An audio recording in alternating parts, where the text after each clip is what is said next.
Olá, meu nome é Marcelo Freitas e este é o segundo vídeo em que eu esclareço por que os argumentos do Marcelo Berti contra a família 35 não merecem prosperar. Vejamos como um dos argumentos utilizado pelo Marcelo Berti foi um argumento ad hominem. O Berti afirmou que o meu trabalho é menos acadêmico, mas o meu propósito ao fazer vídeos, ao escrever livros sobre o tema, não foi e não é de ser acadêmico. Eu nunca escondi isso e imagino que fui claro no livro. Mas se eu soubesse que essa observação seria levantada, eu teria sido mais explícito ainda. Afinal, quantos livros acadêmicos você já leu formulados com perguntas e respostas? Meu propósito inicial e atual é de trazer clareza ao tema, trazer uma didática que permita aos ouvintes e aos leitores entender o assunto, fazer com que pesquisadores, se desejarem ler meu livro, saibam onde encontrar as respostas das perguntas no trabalho do Dr. Pickering. Mas é evidente que isso não retira o caráter técnico do trabalho. Trazer um argumento ad hominem não consegue desqualificar os argumentos técnicos do Dr. Pickering. Meu conteúdo, portanto, não é de um youtuber com teses absurdas.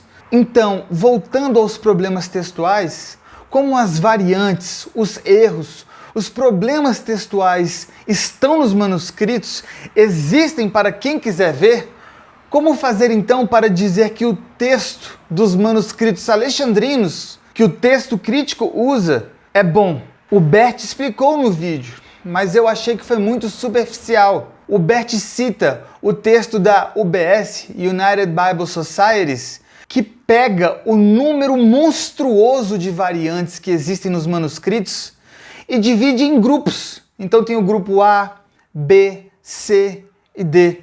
Obviamente, a análise que indica de qual grupo a variante pertence é subjetiva. Mas como nos primeiros grupos as variantes para eles não teriam relevância e a grande maioria é alocada lá, então por mais monstruoso, por mais teratológico que seja a quantidade de erros dos manuscritos, se é possível identificar a palavra que se deseja escrever, então eles podem ignorar essa quantidade de erros no texto. Seriam variantes menos significativas, na prática, irrelevantes. Então é como se elas não existissem. Então, se o escriba foi ruim a ponto de errar 2 vezes por verso, como no P66, no Papiro 66, mas eles acham que o erro foi bobo, então o erro é irrelevante. Eles podem simplesmente fazer de conta que esses erros não existem, porque dá para saber a palavra certa. São erros ao soletrar palavras. Então, apesar do copista estar praticamente desenhando o texto em vez de escrever, para eles o erro é tipo A. Então, os erros não são significantes, não afetam nada, quase que não existem, e assim por diante. Pronto, já conseguiram escamotear, esconder um percentual desconhecido de variantes. Para fins didáticos, vamos dizer 98%, ou quem sabe 99% das variantes já estão embaixo do tapete. Nós usamos esse percentual porque para o Berti, obviamente seguindo a erudição mundial, apenas haveria dúvida intransponível em 10 variantes, embora ele mesmo não tenha dito quais são essas 10 variantes. E talvez para dar descrédito a leituras da família 35, o Berti pede para citar um exemplo de variante em Apocalipse 4:8, em que a família 35 supostamente difere do texto majoritário, pois teria mais vezes a palavra santo. Mas isso não é verdade. O exemplo foi infeliz. Veja que o texto de Rogers e Farsted tem o mesmo tanto de repetições, tem a mesma quantidade de repetições que a família 35. Ambos citam 9 vezes a palavra santo. Eu não sei de onde o Bert tirou a informação de que a família 35 está sozinha nessa repetição de 9 vezes a palavra santo, mas certamente não foi do aparato do Dr. Pickering, nem dos textos gregos impressos. Nesse ponto, o texto crítico está junto com o texto recebido, não com o texto majoritário. E veja como a definição do que é relevante para o Bert leva à perplexidade. Perceba que a mesma pessoa que diz que podemos ficar em paz com o final longo de Marcos, porque foi o texto da grande parte da tradição da igreja, é a mesma pessoa que diz que não pregou esse trecho por entender que não estava nos originais. Diante desse discurso, é fácil entender por que ele desprezou o resultado do trabalho do Dr. Pickering. Afinal, é muito semelhante com o texto majoritário. Em outras palavras, tanto faz. Se é para progredir em tão poucas variantes, o trabalho beira a irrelevância. Então não te cause estranheza ler um comentário no YouTube dizendo que os seguidores do texto crítico não creem na inspiração do final de Marcos e na passagem da mulher adúltera? E como resposta, o Paulo On diz para não generalizar, pois ele segue o texto crítico, mas crê que essas passagens são inspiradas. Ora, se os editores do texto crítico colocam duplo colchetes, eles estão dizendo, declarando abertamente que a metodologia usada, a de Hort, manda considerar os versos como não inspirados. É isso que se ensina nos seminários teológicos. E é isso que a erudição mundial afirma ser a conclusão do método. Mas se o Paulo Von segue o texto crítico e faz live de crítica textual, seria muito pertinente se ele não tivesse limitado a sugerir não se generalizar. Antes, seria proveitoso se ele esclarecesse os métodos ou motivos que o levaram a discordar do trabalho dos eruditos que ele segue.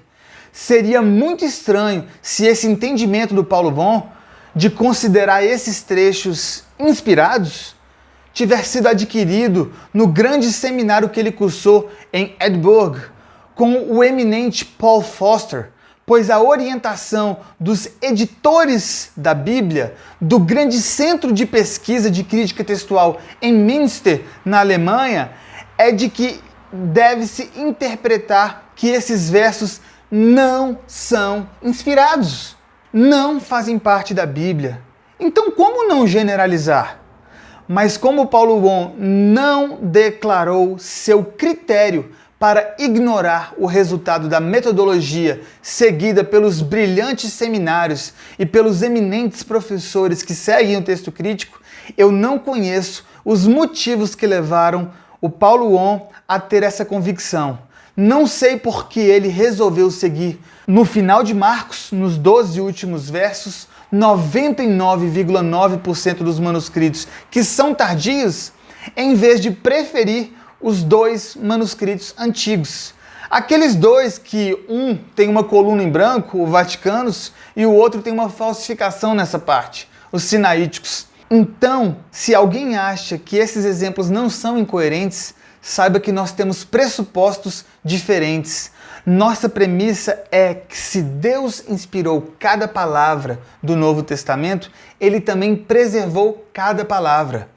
Mas, infelizmente, tristemente, lamentavelmente, o Bert disse no mini curso do 2 dedos de teologia que nossa premissa é que Deus preservou sua palavra nos manuscritos bizantinos e afirmou que isso não pode ser provado. Mas isso não é verdade. Essa não é e nunca foi nossa premissa, Bert. Como dito, nossa premissa é que o texto que Deus inspirou, Deus também preservou. Mas Deus não nos disse onde ou como preservaria, como o Bert lembrou. Ele não disse que preservaria sua palavra na maioria dos manuscritos. Então é preciso ver as evidências para descobrir onde existe texto preservado. Portanto, dizer que Deus preservou sua palavra na tradição bizantina é apenas verificar a realidade. É somente na tradição bizantina que existe um texto preservado, um texto coerente, um texto com poucos erros, poucas variantes textuais. Mas e os manuscritos alexandrinos do Egito? São lotados de erros. Como identificar o texto preservado? É impossível identificar um texto preservado nos manuscritos alexandrinos. Tudo não passa de um exercício de eu acho, provavelmente, talvez, quem sabe. Isso é verificado no texto impresso da 28ª edição Nessel Aland e no da 5ª edição revisada da United Bible Society, UBS, pelo uso dos colchetes. Portanto, nos manuscritos alexandrinos, o texto original estaria irremediavelmente perdido, sem esperança. Não há texto preservado nos manuscritos alexandrinos. Então dizer que propomos um dogmatismo, dizer que queremos afirmar que este é o texto original nos termos dos textos receptos, nos termos do texto recebido, isso não é verdade. O texto recebido não tem metodologia. Ele só é um bom texto porque se baseou em manuscritos bizantinos. E nós respeitamos o texto recebido por questões históricas. Quando o texto majoritário de Hodges e Farstad foi editado, o número de manuscritos cotejados era pequeno, salvo em alguns trechos da Bíblia. Já na família 35, a análise é empírica, com pelo menos 30 manuscritos gregos de texto corrido para qualquer livro, qualquer palavra do Novo Testamento. Que outro texto impresso a um quadro semelhante? Agora, como os erros, as contradições, as variantes dos manuscritos alexandrinos não permitem garantir uma reconstrução textual, lá não há texto preservado. E são esses os manuscritos que as universidades chamam de melhores. Então os liberais afirmam, como Deus não preservou o texto, ele também não inspirou o texto. Mas se essa é a realidade, então voltemos para o aspecto essencial, porque a vasta maioria dos manuscritos que apresentam um excelente texto, poucas variantes, seria desprezada. Por que ignorar 95% dos manuscritos? A resposta é muito simples, porque Hort bolou uma teoria que teria havido um controle do texto dos manuscritos gregos bizantinos. É por isso que Hubert afirmou que a tradição bizantina tem início a partir do século V e que o texto bizantino só se torna maioria no século IX e maioria absoluta no 11º. Mas, curiosamente, Hubert também diz que sabe que o que temos hoje não é o estado original das coisas, mas, segundo ele, é o que tem de evidência. Afinal, se não há manuscritos anteriores a esse período, isso não se explica pelo desgaste pelo uso, condições climáticas, acidentes, perseguições, não? Não! Para eles, isso se explica devido a um suposto controle. Esse argumento veio da dupla Westcott e Hort, mas salientamos que Westcott, bispo anglicano, apenas deu o prestígio que ele tinha. A teoria mesmo veio de um professor de Cambridge chamado Hort. Como dito, Westcott era bispo, mas em relação a Hort, a realidade é outra. O Dr. Pickering afirma que Hort não cria que Jesus é Deus e que a Bíblia é inspirada. Fatores periféricos mostram a triste realidade nos dias de hoje. O códex adotado por Hort foi o Códex Vaticano, o Códex B. Esse códex é considerado o melhor e mais importante pelo mundo acadêmico. E o texto grego editado pelo próprio Hort, que teve como alicerce o Códex B, hoje só é usado pelas testemunhas de Jeová, que não creem que Jesus é Deus. Verifique, portanto, que o texto grego mais parecido com o texto de Hort, mais parecido com o texto grego usado pelas testemunhas de Jeová, é justamente o texto crítico. O texto crítico só não é mais parecido com os das testemunhas de Jeová porque os editores mitigaram o uso da escolha do Códex Vaticano, o Códex B, que eles acham o melhor códex. Eu questionei o Bert sobre isso no YouTube. E como resposta tive que o problema maior da Bíblia das Testemunhas de Jeová é a tradução, não o texto grego. E o Bert esclarece que em meio aos erros de Hort, que são reconhecidos e foram superados pela academia, o que o mundo da erudição, os brilhantes seminários teológicos ainda afirmam é que os métodos de Hort estão corretos. Mas se os métodos estão corretos, como então dizer que Hort está superado? Devo lembrar o que talvez seja o método mais lamentável, mais triste de todos. Como eles seguem Hort, que afirma a existência de um suposto controle dos manuscritos, isso teria feito com que os escribas tendessem, de forma global, a harmonizar o texto dos manuscritos. Então, na hora de definir a variante correta, a variante inspirada, eles têm de preferir, nos pontos específicos, retirar a harmonia do texto para supostamente desfazer a harmonização que a imaginação deles afirma que os escribas teriam feito indevidamente. Portanto, eles têm de preferir tirar a harmonia do texto sagrado, afirmando que a leitura mais difícil deve ser preferida. Você ouviu bem, inserir erros no texto é parte da metodologia para a definição da escolha da variante inspirada por Deus no texto crítico. Afinal, a contradição, o erro, será sempre a leitura mais difícil. Isso é a mente de Hort. Hort chegou a essa conclusão não com base nos manuscritos ignorados do Novo Testamento, mas pelas conclusões da escola alexandrina de crítica textual, que analisava manuscritos seculares, manuscritos como o de Homero. Isso é tratar os manuscritos do Novo Testamento como palavra de Deus? Seria essa a mentalidade dos escribas que copiaram o texto sagrado? E é curioso, porque depois que os editores do texto grego escolhem a leitura da contradição, a leitura mais difícil, o problema vai para a mão dos hermeneutas, que, se tiverem a teologia da inerrância das Escrituras, vão tentar consertar o texto na interpretação. Mas interpretação é outro assunto. Esse foi o segundo vídeo em resposta ao Marcelo Bert.